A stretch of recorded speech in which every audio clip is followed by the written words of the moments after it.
সব সময় শুনতে হয়? বলেন।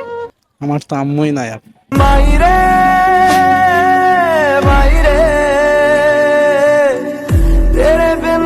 আম্মুর একটা প্রধান ডায়লগ যেটা তোমাকে সব সময় শুনতে হয়। আমি না থাকলে বুঝতে পারবি দুনিয়াটা কেমন। তখন আমি থাকবো না, কি করবি রে বোকা। আচ্ছা ভাইয়া, আম্মুর একটা প্রধান ডায়লগ যেটা আপনাকে সব সময় শুনতে হয়। প্রধান ডায়লগটা হচ্ছে যে আমি যেদিন থাকবো না সেদিন বুঝতে পারবি। আজ বুঝতে পারছি, কেন? কারণ আম্মু নাই।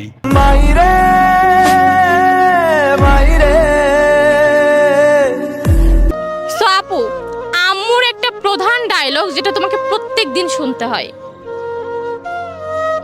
এই যে খাবারগুলো খেলি কার পেটে গেল? মাই তেরি চুনরিয়া লহরাই। আম্মুর একটা প্রধান ডায়লগ যেটা 3 বেলায় তোমাকে শুনতে হয়। ফোনটাই খায় নি তুই।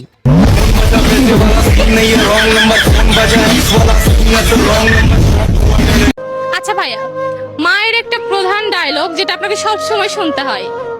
মেয়েদের সাথে কথা বলা বাদ দে।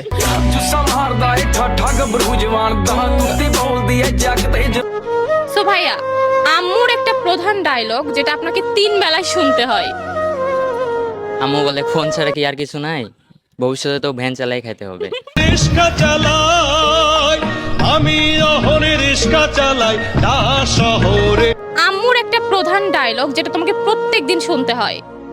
3 বেলায় শুনতে হয়, বলে যে ফোনের ভিতরে ঢুকে যাও।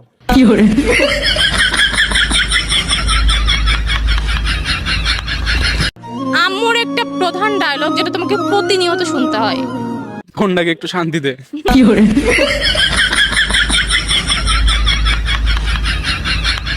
আম্মুর একটা প্রধান ডায়লগ যেটা তোমাকে সব সময় শুনতে হয়। আমি যেহেতু মাঝে মধ্যে ভিডিও করি তো মা এসে বলে, আচ্ছা তোর ভিডিও কি মানুষ পছন্দ করছে? তখন কি বলো? আমি বলি হ্যাঁ হ্যাঁ করছে, একটু একটু করছে। ওকে।